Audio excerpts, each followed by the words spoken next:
Good morning, everyone.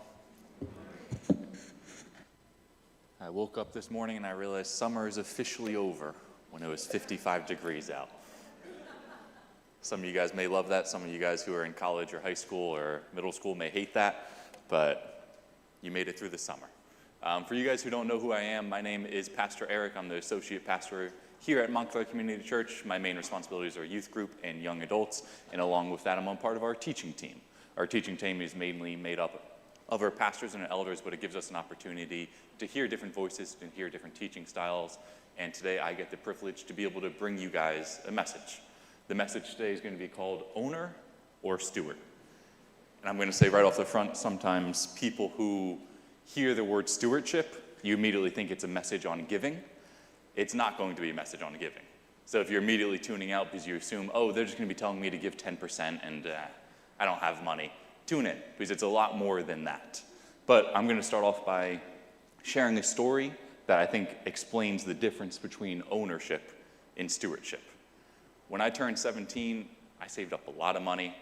I didn't have a job, but I basically saved all of my birthday money. I saved everything else I could have. I got about $1,200 in my bank account. I got my license, and I immediately started looking for a car. That's what you want to do. You want freedom. It's an amazing thing. I didn't realize cars that cost $1,200 really weren't good cars, but they got you from place A to point B for the most part, unless they broke down on the highway. But I saved up all that money. Me and my dad went out. We went and got this 1998 Subaru Impreza. It was a little bit more than what I saved, but ultimately, my dad gifted me the extra money, and this was my car. And now there's a long story about how I got pulled over on the way home because I used a license plate that wasn't the license plate for that, but that's a story for a different time, and one of the scariest moments ever. But we got that car, I brought it home, and I owned it. I got it home, I cleaned it, I washed it, I bought all this stuff, I vacuumed it. It was meticulously taken care of for about 1 week. And then as a high school student, there was Taco Bell in the back. There was Chipotle in the back. There's my dirty clothes in the back. I didn't clean the car. I won't say I ran red lights, but I will say when I saw a yellow light, I sped up a little bit, trying to beat that yellow light. And if I got a scratch, if I hit the curb, if anything happened to that car, I didn't really care. It was $1,200, and that was a lot of money to me, but I knew it was not in perfect condition. And I knew the only one I was responsible for was myself. If I got a scratch on the car, if I hit the curb, if anything happened to that car, if there was an ecosystem growing in the back because that Taco Bell has been there for 4 months, that's my ecosystem. No one else has to take responsibility for that. However, at the same time that I got this beautiful 1998 Subaru Impreza, really wasn't beautiful, my dad got this brand new 2012 Cadillac CTS. First year, they rechanged the body. It was beautiful. Compared to my car, it was a Bugatti. It was beautiful. My car probably had 100 horsepower. This had close to 300 horsepower. This car was the complete opposite of mine, and my dad didn't let anyone drive it. He was very particular, and I don't blame him. It was a household of a lot of stupid teenagers driving. So I don't blame him for that, but one day he let me drive it. And when I say I went from not running red lights, come on, my mom's here, we can't say that, but running yellow lights, and not really stopping at stop signs, to thinking that light's going to turn yellow and I would be stopping, to seeing that stop sign and stopping 25 feet, looking both ways, oh, there's a car 100 yards, I'm not going to go, I'm going to let them go first. I completely switched the way of driving because I knew if anything happened to that car, I was going to be held responsible, but it's not my car. I went from getting out of my car and throwing whatever I had in the back seat to searching my dad's car and making sure nothing was in there because I didn't want him to say, Eric, why'd you leave this back here? And I only drove it a few times, and I remember actually parking outside of the church once, getting out of my car, walking to the curb, saying, it's about 3 inches, I can get closer, but I can't get too close because I don't want to hit the curb, pulling forward again, backing up, saying, okay, now I'm 6 inches away, I got to pull forward, back up. I did this about 5 times before I just said, forget it. And I parked on the back street by our old parsonage where Pastor Ed's house was, where there's less traffic, because I didn't want to deal with having to be held responsible for someone else's property. And this is the difference between someone owning something. If you looked at my car and me owning it, I could have cared less. If I ran into something, it stinks. Once I spun out on the highway and I hit the guardrail, and I got out of the car and I said, I popped the bumper back in and I popped everything else, and I was like, who cares? It's all good. But in my dad's car, it was the complete opposite. I made sure everything was perfect when I got out of that car. I put the seat back in the exact spot I thought it was. I made sure everything was clean. I even once, when it was probably 2 gallons, but I drove it 20-something miles, I went to the gas station down the street and filled up 2 gallons. The guy probably thought I was stupid, but it was like $8. But I just wanted to make sure everything was perfect because I knew at the end of the day, not that my dad was going to yell at me, but I was going to be held responsible for whatever happened to that property. If there was a trash bag in the back, if there was a scratch on it, if there was anything wrong with it, I was going to be held responsible and I didn't own it. Now, the way we're going to talk about this today is very similar to that. However, I think we act like we own so much on our lives, when in reality, God is the owner and we are just stewarding it. Because there's a difference between owning and stewarding. And I think that story about my car versus me driving my dad's car is a good illustration of that. Because there's a huge difference. And a lot of times we act like we own everything, and we just kind of treat it however we would. We spend our money however we want to. We spend our time however we want to. We treat our relationships however we want to, not realizing that at the end of the day, we have to return that car. We have to pull into the driveway. My dad's going to get into it. He's going to see, that's 3/4 of a tank of gas. I had a full tank before. Why didn't you fill it? He's going to look in the back and say, there's Taco Bell back there? I didn't leave Taco Bell back there. We're going to be held accountable for what we do with what God owns. And today we're going to be seeing that through the story that Dave Howard read, but we're going to go through again in a parable that is called the Parable of the Talents. And we're going to read that going not verse by verse, but we're going to take it in easy to understand sections. So we're going to start with verse 14, and it reads, "For it will be like a man going on a journey."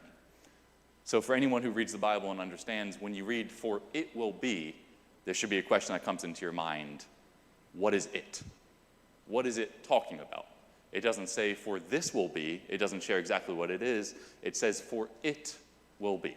And what's really important for our understanding of this parable is that this parable is the third of 3, but it's the last of the 3 parables that all talk about the kingdom of the heavens. And we read that in 2 parable goes, Matthew 24, verse 44. "Therefore, you also must be ready, for the Son of Man is coming at an hour you do not expect." And then the parable right before this starts off by saying, in Matthew 25:1, "Then the kingdom of the heaven will be like 10 virgins who took their lamps and went to meet the bridegroom." So it's very clear that this is a continuation of those 2 parables before, and it's going to continue to talk about the kingdom of heaven. So that's what this parable is trying to portray. And then we read this again, we'll read the same verse again, but it reads verse 14, "For it will be like a man going on a journey, who called his servants and entrusted to them his property." And this is where we get a kind of character introduction. We now know that the parable is going to be talking about the kingdom of heaven, and we get our characters who are being introduced. There's this man who is going on a journey who called his servants. So we know this man that is going on a journey is wealthy. He's a master, he's an owner, he owns these servants, and he's going to be going on a journey. And what's important to know about this is the owner, and then it does say servant, but we're going to be changing that word to steward, and I think it's a good way because in the actual translation of this, it is bondservant, and what a steward really means is someone who is entrusted with the household of the owner. And what we're seeing right here is that the owner is entrusting his property to the servants, which therefore makes them stewards of his property. But we see when we dive a little bit deeper, and these are the 2 things we're going to kind of dig into, and then we're going to stick in the scripture and we'll get to application later. But we see the owner is really God. The owner is God. God owns absolutely everything. And in this parable, the owner in this parable is related to God. We see even in Psalms 24:1, "The earth belongs to the Lord, and so does everything in it. The world belongs to him, and so do all those who live in it." The owner in this parable is God. And that's very clear. And the servants, on the other hand, are us. We're the ones who manages what God has given us. See, in 1 Corinthians 4:1, this is how one should regard us, as servants of Christ and stewards of the mysteries of God. So ultimately, to set the scene, this parable is about the kingdom of heaven. There is an owner, and there are 3 stewards or servants. The owner represents God, and the servants represent us. And I think that's important to lay the foundation so we can all understand what happens in this, and we can all get a same understanding. But from here, we're going to kind of stick just in the scripture, and we're going to see how this story folds out. So verses 15 through 17 read, "To one he gave 5 talents, to another 2, and to another 1, to each according to his abilities. Then he went away. He who had received the 5 talents went at once and traded with them. And he made 5 talents more. So also he who had 2 talents made 2 talents more." Now this word talent, if you're talking about talent, you're talking about juggling, standing on one foot, being on a unicycle. That's what we think talents really are. Talents is actually a measurement of weight. It was about 70 to 80 pounds, and the word talent actually gives us a little bit difficulty in understanding how much it is, because it could have been silver, copper, or gold, but it kind of becomes very standard, and a lot of commentaries state that it was about 20 years worth of salary, which is no joke. 20 years worth of salary for just one singular talent. So I was a little bit curious on how much that would be worth just in New Jersey, and I just took minimum wage, which is $15 an hour. I know a lot of people make more than that. Some people may make less, but you should talk to your bosses because that's illegal.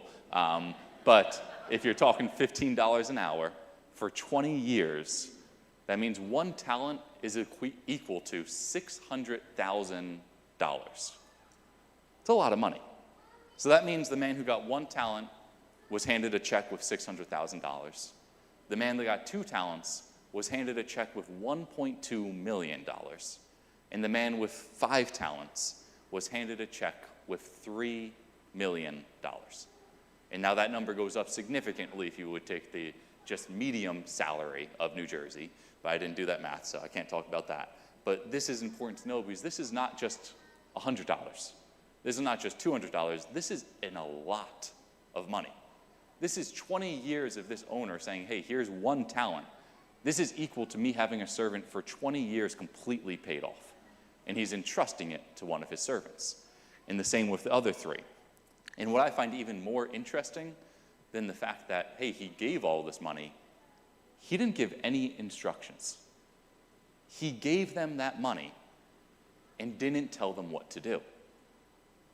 I don't know about you guys. If someone gave me even $600,000 and didn't tell me what to do, I would be freaking out. I wouldn't know what to do. I would have no idea. Do they want it back? Do they not want it back? Now, it was his property, and it was the assumption that he was going to want it back. He was just entrusting it to them. But I find it very interesting. He didn't say, hey, here's $600,000. I want you to go to the market and trade donkeys for 5 years until I get back so that you can make money. He didn't give them any instructions. But what you see is the man with 5 talents went out immediately. And he traded all of these talents. He traded that $3 million he had, and this isn't just throwing in the S&P 500 or throwing it in crypto and hoping it doubles or triples. This is going to the market, buying a donkey, buying a dove, buying olive oil, buying fruit, buying everything, and then selling it for more money. It wasn't easy, but it was doable. And he did this for however long it took for the master to come back. And ultimately, he doubled his money, which is an amazing return. He went from 5 talents to 10 talents. He went from $3 million to $6 million. That's an amazing return. And then steward number 2, we don't know exactly what he did, but he also doubled his money. He went from 2 talents to 4 talents. He went from $1.2 million to $2.4 million. But if you guys remember the characters, there are 3 stewards. So let's see what the 3rd steward did.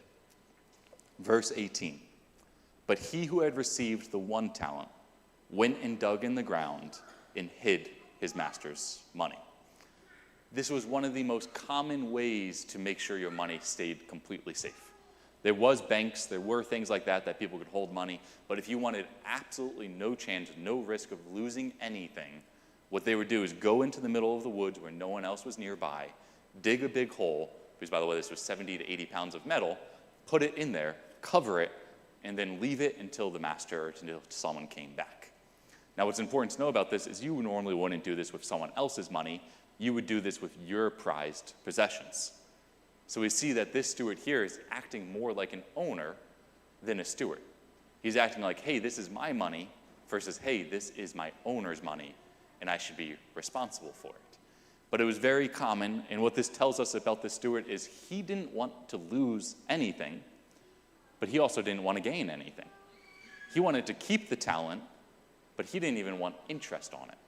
And we read a little bit more about this when the owner comes back, and he comes back in verse 19 through 23, where it reads, "Now after a long time, the master of those servants came and settled accounts with them. And he who had received 5 talents came forward, bringing 5 talents more, saying, 'Master, you delivered to me 5 talents. Here I have made 5 talents more.' His master said to him, 'Well done, good and faithful servant. You have been faithful over a little, and I will set you over much. Enter into the joy of your master.'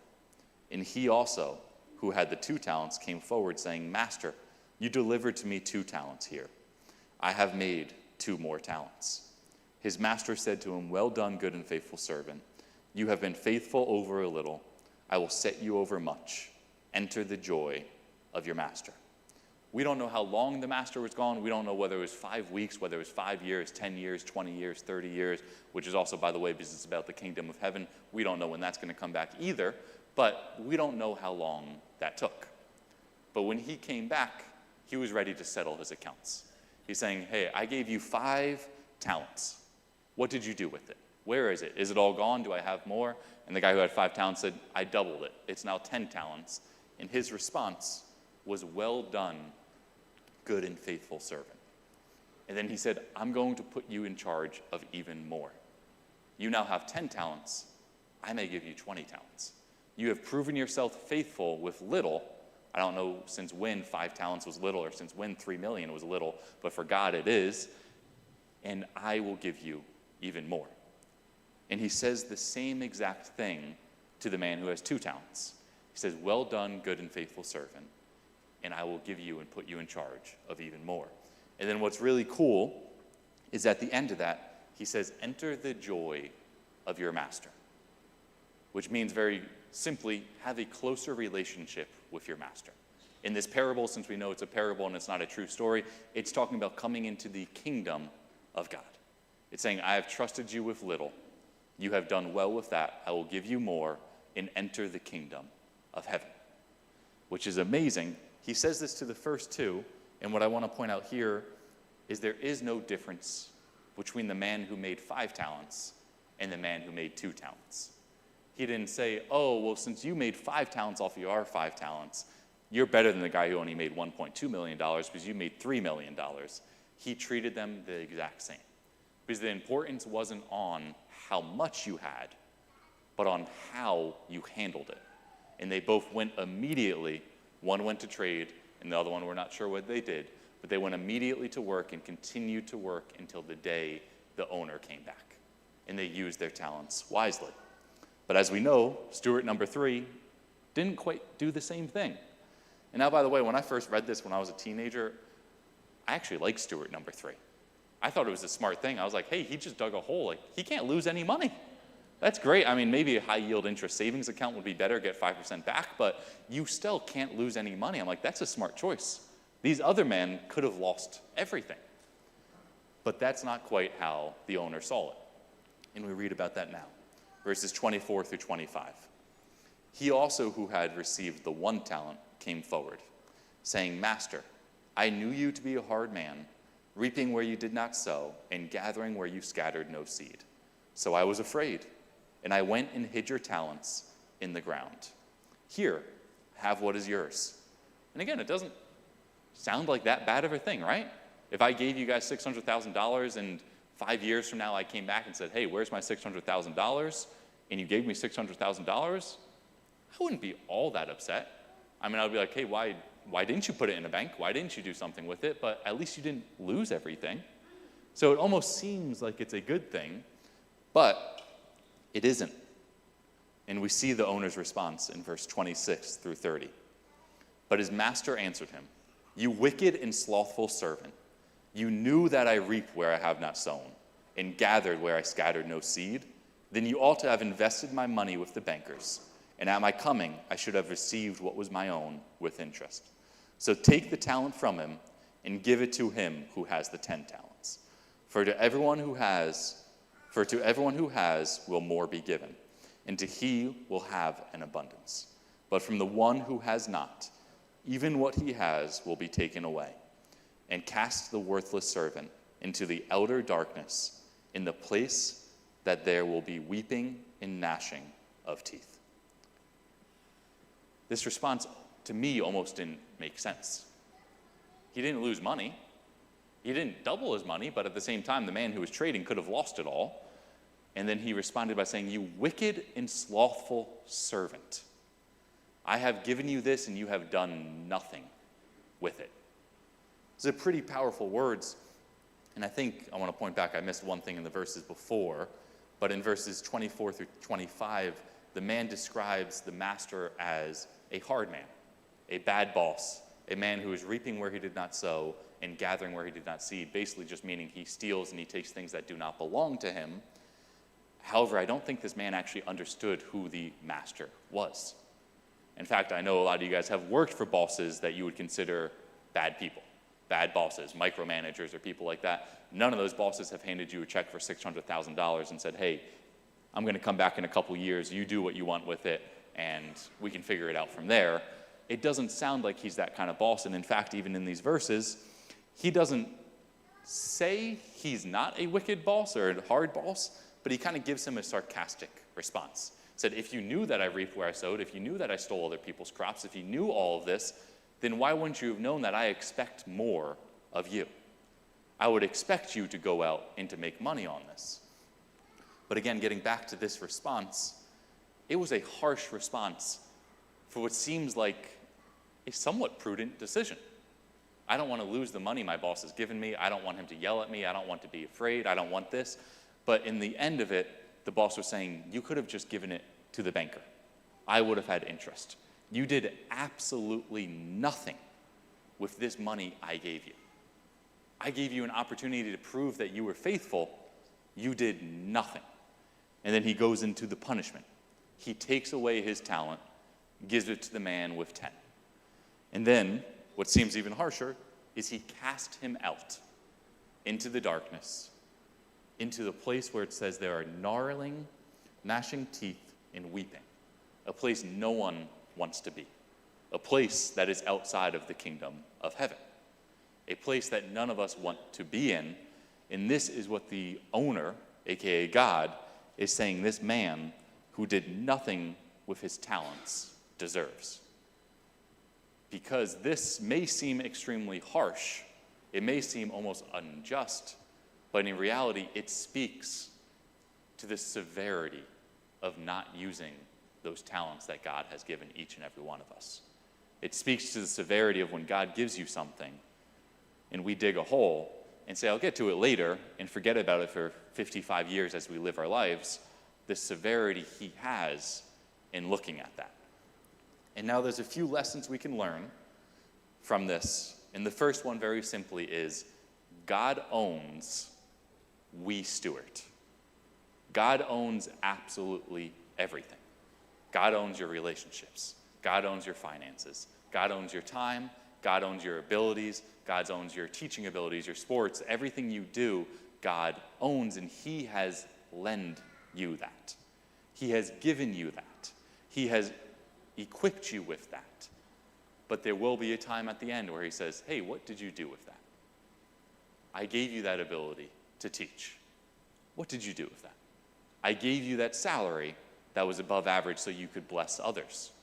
What did you do with that? I gave you more free time. What did you do with that?" Because at the end of the day, and we'll read even more about this in James 1:17, where it says, "Every good gift and every perfect gift is from above, coming down from the Father of light, with whom there is no variation or shadow due to change." Very simply saying the same exact thing I just said, God owns everything. anything we have in our life, even if you think you have worked the hardest to get it and to deserve it, that was given to you from God. He owns it.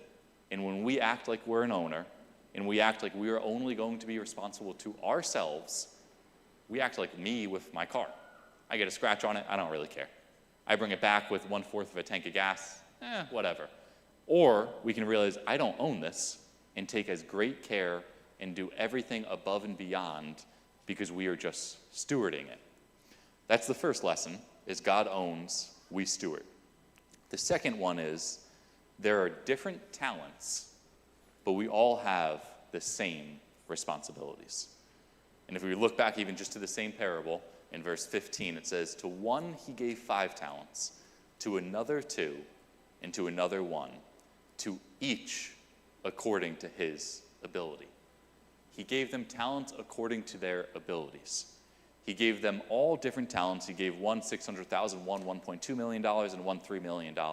But to you, he might have given you a salary that's $50,000. He might have given someone else a salary that's $100,000. He might have given another person a salary that's $250,000. He might have given one person a lot of relationships with non-believers. He might have given another person with significant relationships with their family. He might have given another person a really close friend who needs them right now.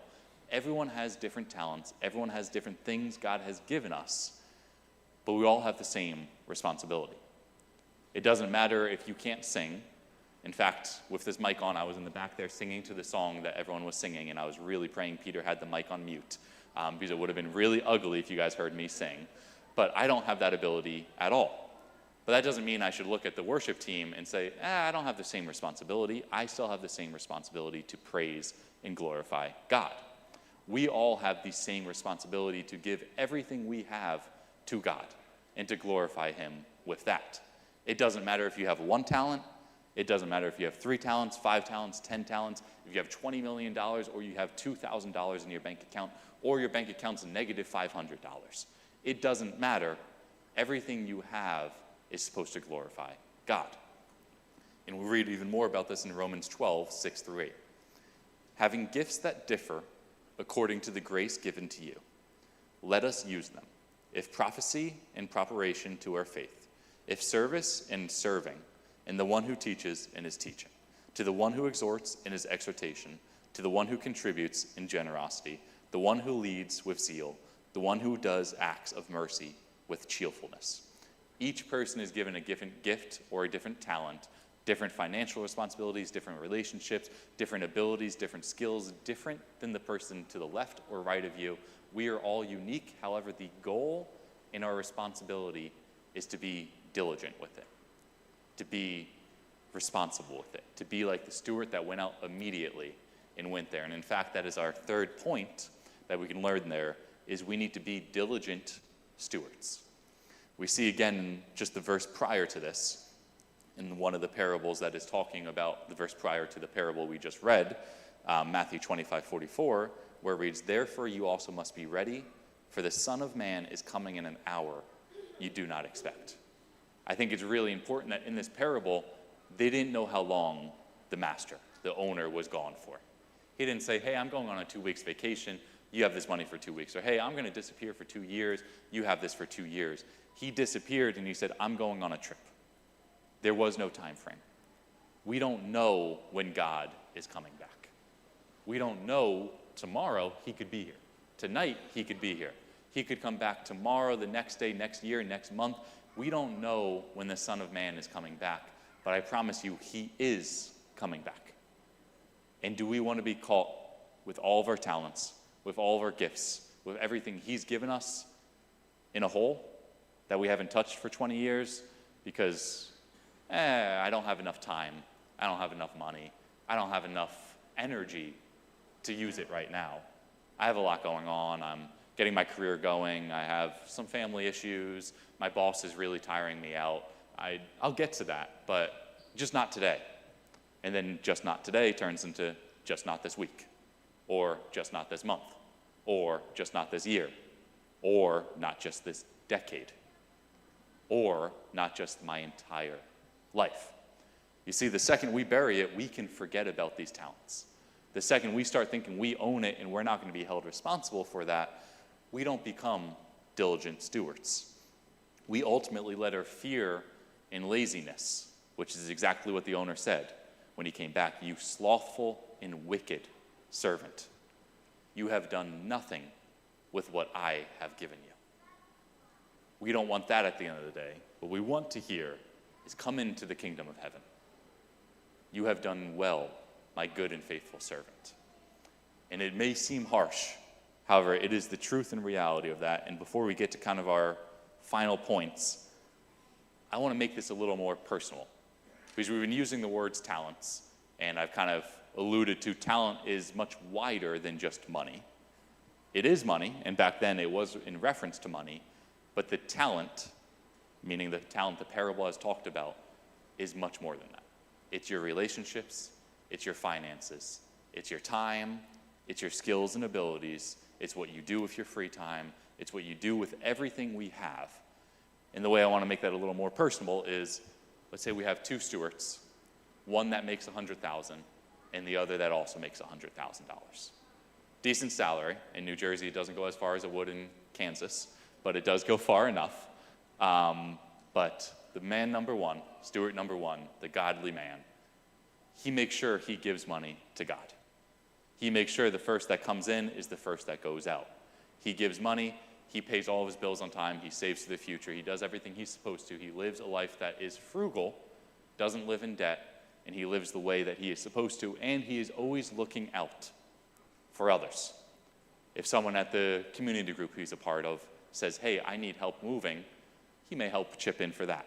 If someone says, "Hey, I know this missionary that is in need of just $100 more a month," and they were fully funded, he says, I'm doing it. He is ready to give and be ready for anything. Steward number two makes the same amount of money, has the same responsibilities, but has spent his money on a lot of not the best things. He has 2 car payments, he has a house payment, he has all the same stuff, but when it comes down to the money he has in excess, he spends it on a new camera that he doesn't use. He spends it on a bunch of Starbucks drinks, which this week I found out one Starbucks drink can cost as much as $10, which is crazy to me. But stuff's expensive. He goes out to eat all the time. He spends all of his money. And in fact, he doesn't have any money because all the money's gone. He's actually living with credit card debt and he has no money. And he feels like, I can't give to God. I can't do anything for others. And I understand life is very difficult, and I want to be very clear. These examples I'm going to explain are very black and white. Life are never that way. But in this example, he spends 90% of his income on non-necessities. He spends all of his money on things he doesn't need, and when it comes to the church saying, "Hey, we need just $100 more in order to support this missionary going to France or going to Congo or going anywhere else in the world," he says, "I really wish I could, but once I pay off this debt, or once I do this, or once I do that, or after I get this new thing for my car, then I'm going to give." He's saying, I have the same, but he's treating it differently. He's treating it like he owns it. And let's go to one we can all relate to, is everyone's busy, everyone has a lot going on, but if you take 8 hours of work, 8 hours of sleep, and a couple other hours, everyone has at least 4 free hours a day. Minimal. It's more like 6, but I understand some people, you got to commute from the city, you got to do other things, you have different responsibilities, so let's just make it 4 free hours. Man number one, during that time, spends a very intentional time. He gets home from work, he puts his phone upstairs, doesn't look at it, spends quality time with his spouse or her spouse. He spends quality time with his kids. He calls that friend he knows was struggling on his way home as he's commuting to say, "Hey, how are you doing?" He makes an intentional time on the weekend to talk to his neighbors that aren't Christian, inviting them to church, inviting them over for dinner, making sure they're taken care of, and making sure they know he's always there. Now, man number two has those same 4 hours, but when he gets home from work, he's exhausted. It was a long day in the city. His boss wasn't a great man. He just wants to sit down and relax for 30 minutes. He gets home for 30 minutes and just ignores everyone else, his family and his kids, because he needs to relax. Then it comes to dinner time, he's on his phone, he's answering emails, he's doing other things, he's distracted, and it comes to when his kids want to play with him or her, and they're saying, "I'm just exhausted, I can't do this, wait until the weekend. I'll have more time then." His family calls him, and he kind of puts it on hold and says, "I'll talk to them later." And then when it comes to the end of the day, and that is now 2 hours before he has to go to bed, instead of using that time efficiently and praying and using it to read scripture and seek God or join a community group, he sits down and watches the new episode of, I don't even know what a good episode of anything out is anymore, but whatever the Netflix #1 show is right now. Then we have 2 more examples, and we'll run through these quick. But with our relationships, it's the same thing. Man #1 may use his relationships very intentionally. He may view a relationship as an ability to grow and show Christ to them, and he uses that for his spouse, for his kids, for his coworkers, for his bosses, for everyone. Man #2 may look at his relationships in his life and look at them as problems to solve versus people to love. There's different ways we can view it, and the last one is our actual gifts and talents. Someone may have the gift and talent of hospitality, of making people feel welcome, of greeting someone, or being a smiling face in the door that makes someone feel like, wow, this is home, and they may use that. They may serve at the welcome desk, they may greet people, they may go out of their way to greet the new person. Man #2 may have that same gift, but it's Sunday football. I got to get home by 1 p.m., and I want to do that, viewing our own time as our time, not God's time. Now, I understand all of these are very black and white, but I wanted to get you guys thinking about how this all plays out in our lives. How these gifts and talents aren't just finances, but they go well beyond that, because again, everything we have, everything we own is from God. And the way I want you guys to kind of apply this is I'm going to ask you 3 questions, and I want you to honestly answer them. And I promise you, if you honestly answer these questions, not right now, not in public, but you can write them down and meditate on them and think about them later, you will know how to apply this message. The first one is, what has God entrusted to you? It's a very simple question, and the correct Sunday school answer is everything. It's true. That is the truth and reality of it, but think very specifically on that. List out 3 things that God has entrusted to you this season or in your life. That may be your family. That may be this contracting job you have right now. That may be your boss. That may be your new neighbor who just moved in. But what has God entrusted to you? And again, that's everything, but think more specific about that. The second question is, how are you using what God has given you? How are you using that? If God has entrusted you with a salary that is higher than most, how are you using that? Are you going on 4 to 5 vacations a year? Do you have 3 car payments that you don't need? Are you not giving to the church because you feel stressed out because of all that stuff? How are you using that? Do you have 5 friends that are really close that aren't Christian and they don't even know you're Christian? How are you using those relationships? How are you using what God has entrusted for you? And the last one is, are you prepared to give an account for how you have stewarded that? God has entrusted you with so much. Even if he's only given you 1 talent, that is a lot. If he's given you 2 talents, that's even more.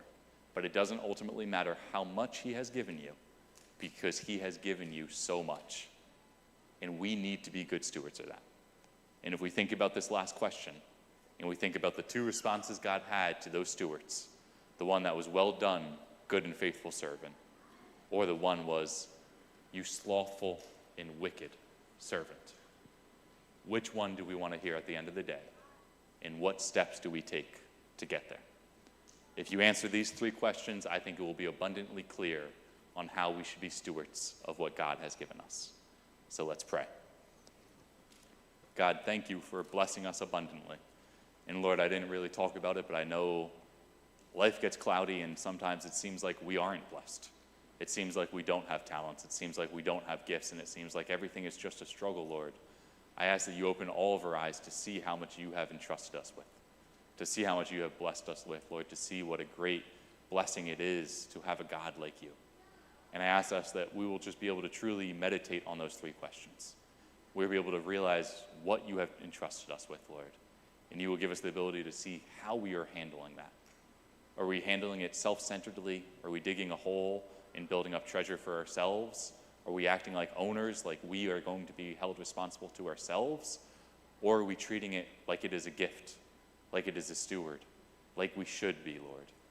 And at the end of the day, are we ready to give an account for everything you have given us, Lord? Are we ready to say we have used our relationships, we have used our finances, we have used our times, we have used everything you have given us to give you glory and to point back to you, Lord? And if we're not ready, make us ready, Lord. Tear down whatever walls we need, build up whatever you need in us, Lord, so that we can be good stewards of what you have given us. In Jesus' name, amen.